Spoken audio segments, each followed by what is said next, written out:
Hello, fine folks of the internet. Welcome to Small Stories Around the NFL. I am your host, Dave, and we're diving into week 12. And in today's video, I'm going to be talking to you about the waiver wire and how we should be navigating it this week.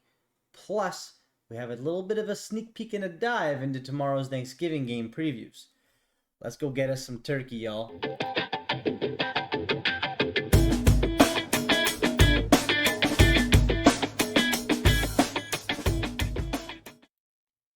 So in the small story segment that I do every week, I'll be going over some of the developing stories on a week-to-week basis. And for example, I'll go over big game matchups, underdog stories, player news. In this case, the Thanksgiving Day special. If there's something that you guys want to discuss out there, please comment and let me know. I'd love to dive into that with you. So before we get going, please leave a like to support the channel. And if you want to follow along, don't forget to subscribe and hit that notification bell for future videos. And please let me know, what you guys want to chat about. That's what I'm here for, right? So to start things off, we're going to keep it quick. We're going to keep it simple. We're going to dive into Sleeper here and take a peek at some of the trending players from this week's waiver wire. So let's see if I can get that pulled up. Look at me go. I done did it.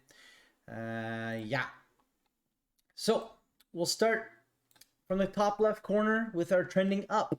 Obviously, number one and number one in the turning down they correlate perfectly, of course, right? So number one is Dontrell Hilliard, who is now going to be plug and played by the Tennessee Titans because they have cut Adrian Peterson. So that one is obviously a no-brainer.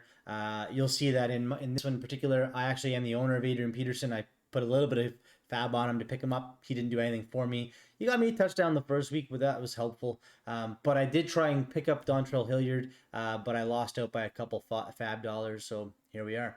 Obviously, number two trending up is Chicago Bears. They play Detroit, tomorrow afternoon, so start your defenses against Detroit. That just makes sense. Number three, Cedric Wilson. We have Amari Cooper out for the Dallas Cowboys, and we have Lamb possibly sitting out, so that really opens up the field to Michael Gallup and Cedric Wilson. I also expect Tony Pollard to have a really big game too, so if you have him, I'd start him as well. Right below Cedric, we have Nick Westbrook Ikini, one of the hardest names to say. AJ Brown, he may not get through another game without being out. Obviously, Julio Jones is not playing, so just a decent start. If you need to start a wide receiver, possible good option there. Here's something you don't see very often: the Houston Texans. The Texans, if you can say anything about the Texans, is that their defense has been playing a lot better than expected, and they get the Jets this week. So I don't know. I start your defenses against Joe Flacco. Just simple. The Eagles, because they're playing the Giants. The Giants haven't looked good on offense. They just got rid of the Clapper. So see you later, Garrett. One of those mid-season firings that, you go either way. He didn't do well. There was one clip I watched, and it was just hilarious. Like, all three wide receivers just clumped in the middle, and, like, who's Daniel Jones going to throw to? And then people give him shit. Offensive coordinator, get out. See you later. Start Philadelphia Eagles. Tevin Coleman. Obviously, Michael Carter, pretty banged up. He's out for the next couple of weeks, so Tevin Coleman will be in there as well, running with Ty Johnson, who you'll see at the very bottom of the list there. And then in between, we have Greg the Leg, just a kicker. Sometimes you got to have him. And Rex Burkhead, who the Texans seem to be using a lot, and they just released Phillip Lindsay, so that gives him a little bit of a boost as well. So there's your trending up, your top 10, and we'll talk about the trending down. Drop your Tennessee Titans. They're playing New England. New England's looking awesome. They should rout them this week, so just don't play them. Marcus Johnson, wide receiver for Tennessee. He's nobody's. Cleveland Browns, they're playing Baltimore. They look banged up. They don't look phenomenal. But personally, I have them. I'm going to hold on to them. If they get healthy, they get turnovers, and they keep games closer than normal. Matt Prater, get him gone. Miami Dolphins. This one is a 6 turning down. I don't know. Carolina looks okay. You don't need to drop Miami Dolphins if they've been playing all right. Randy Bullock, random kicker, always makes the cut there. Dearness Johnson. Nick Chubb is back. He's ready to rock. So is Hunt's coming back next couple weeks too as well, if not this week. So Dearness Johnson, bloop. So hopefully he treated you well in the few weeks that you got to play him. Deonta Foreman turning down now that Dontrell Hilliard's on the hook. He looks like he's going to get most of the snaps and looks better. It is what it is. And then Jamal Agnew, poor guy, out for the season. Pretty rough injury this past week. Yeah, that's a pretty quick and simple summary of this week's waiver wire. Hopefully you get your hands on Dontrell Hilliard. Hopefully you didn't have to blow your too much fab dollars on him to get it going. But he's really probably him and maybe Burkhead, Ty Johnson, maybe the three that I would say are definitely worth grabbing. Cedric Wilson, I don't know. He doesn't seem, people overvaluate things. People think that you can just plug and play a wide receiver into these superstar roles and then they'll be fine. Like, no, like this guy's not Amari Cooper. This guy's not Lamb. He still has chemistry to develop with Dak too. So I don't know. It is what it is. I just realized that I was leaning here the whole way, so you couldn't see my face. So sorry about that, folks. So what we're gonna do now is we're gonna preview the Thursday games. So let's start up by pulling up the first game. Make sure I've got this doing things right here, and bada boom. Hey, look at that. So the Chicago Bears at the Detroit Lions are 1:30 p.m. game on Thursday. So if you are lucky enough like myself to have tomorrow off and you are just a big fan of football, congratulations, enjoy your day. I'm looking forward to 3 games back to back to back. It's so nice to have a second Sunday in the week. So this is how we get to start off our Thanksgiving classic. It's the Bears and the Lions. The 3-7 Chicago Bears get to go into Motor City to take on the 0-9-1 Detroit Lions, who just barely lost 13-10 to what looks to be a very roughed up and underwhelming Browns unit. The rumors are Matt Nagy may be looking at his last possible game this week. So, how does that look and feel? Bears fans are probably pretty pumped. None that I know are ever happy with Matt Nagy and what he's done, so I'm assuming most of the fans out there must be happy. Just Justin Fields going to play? Or is it going to be Andy Dalton? Dalton came in last week and just torched the Ravens defense real quick. Couple, a really quick touchdown and put some points on the board, and they actually almost won that game. But Huntley came through as a hero for the Ravens and had a game-winning drive, which congrats to them. Fields is banged up, his ribs are in pain, a couple bruises. Someone else who might not play, Khalil Mack. He was out last week as well. I think that's a huge factor. If he's in this week, big boost for the Bears, sorry.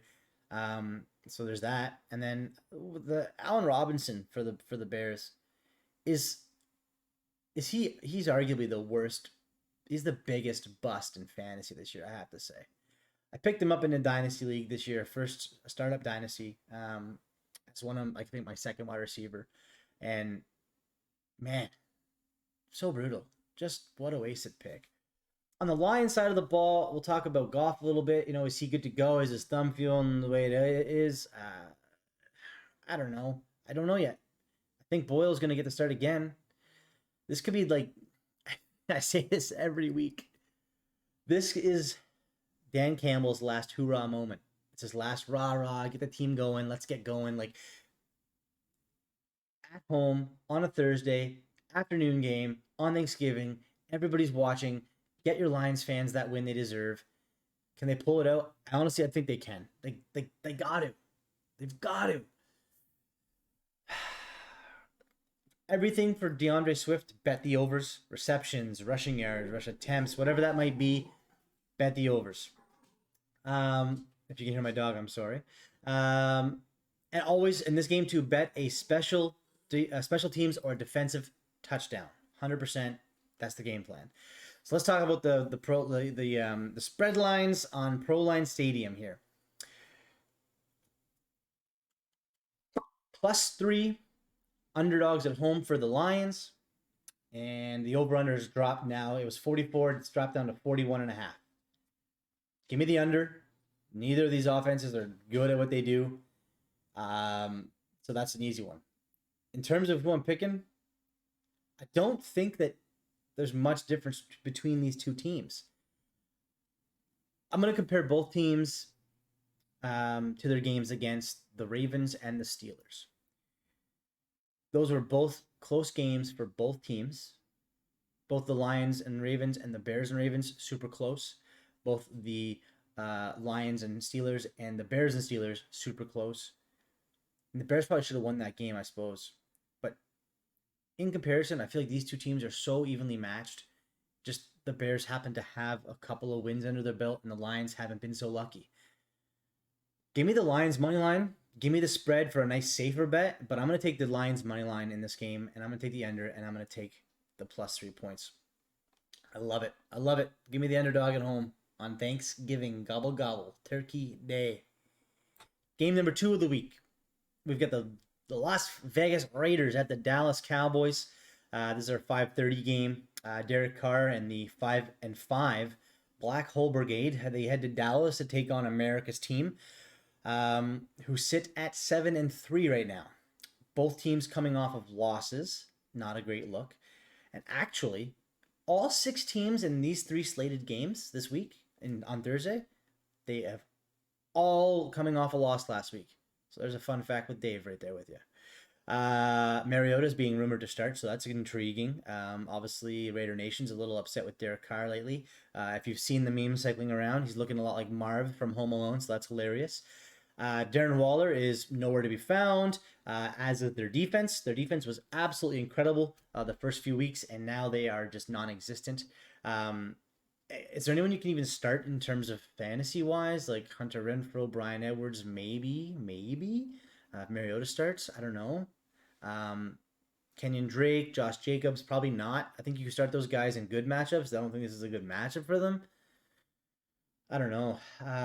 On Dallas' side of the ball, they need a bounce back. They got slapped by Kansas City. Like, that was America's game of the week. It was on primetime. Everybody watched it. It was 2 big teams, NFC, AFC, and they got embarrassed. Lamb needs to pass. CeeDee Lamb, wide receiver, he needs to pass the 5th spot in his concussion protocol to play. So that's a possibility he gets in tomorrow, but I'm going to put him as doubtful. I think this is a Tony Pollard game.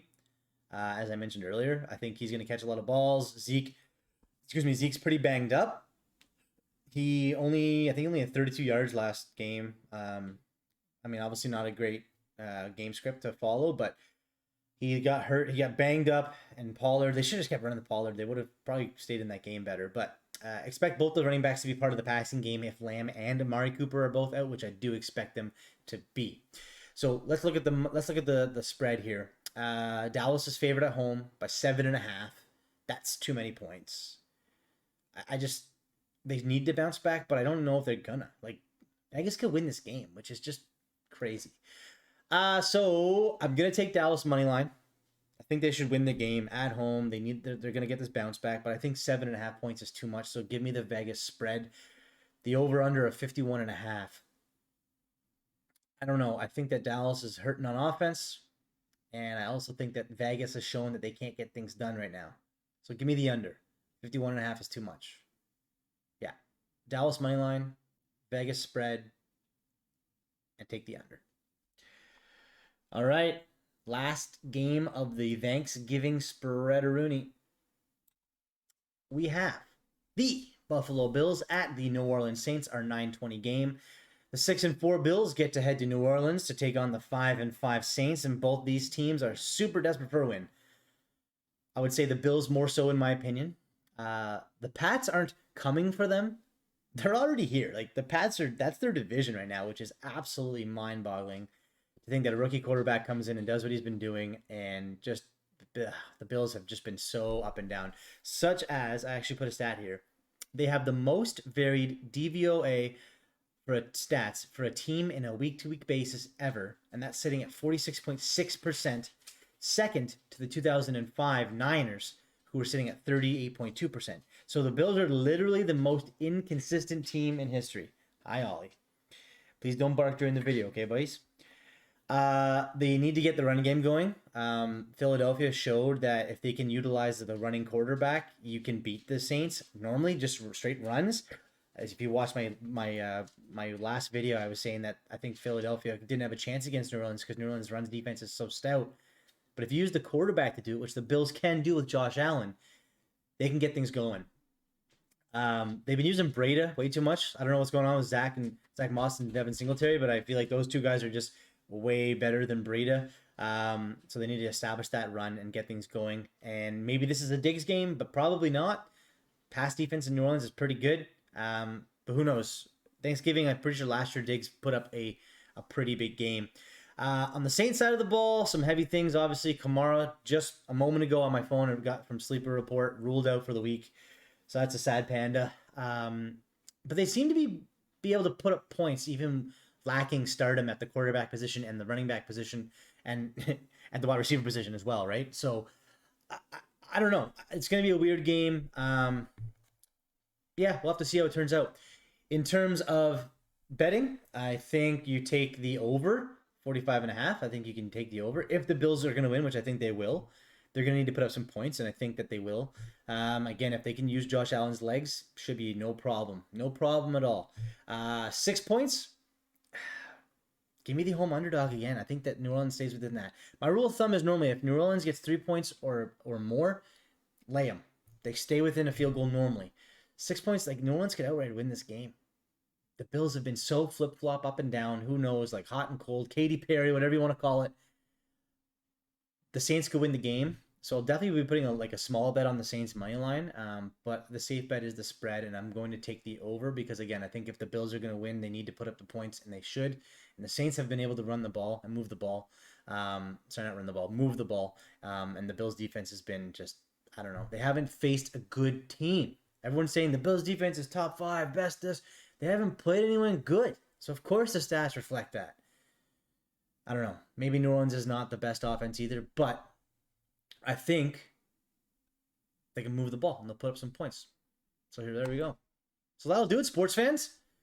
Thanks for tuning in to another episode of Small Stories Around the NFL. I'm your host, Dave. Hope you enjoyed the video. And if you did, please leave a like and a thumbs up, as it does really help support the content.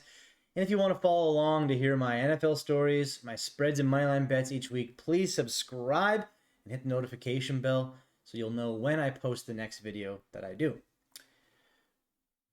Get some turkey in you if you're American out there. Happy Thanksgiving to all my friends and folks out there. And if you are as lucky as I am to get to stay home and watch the games tomorrow, count your blessings. Thanks again. I'm out.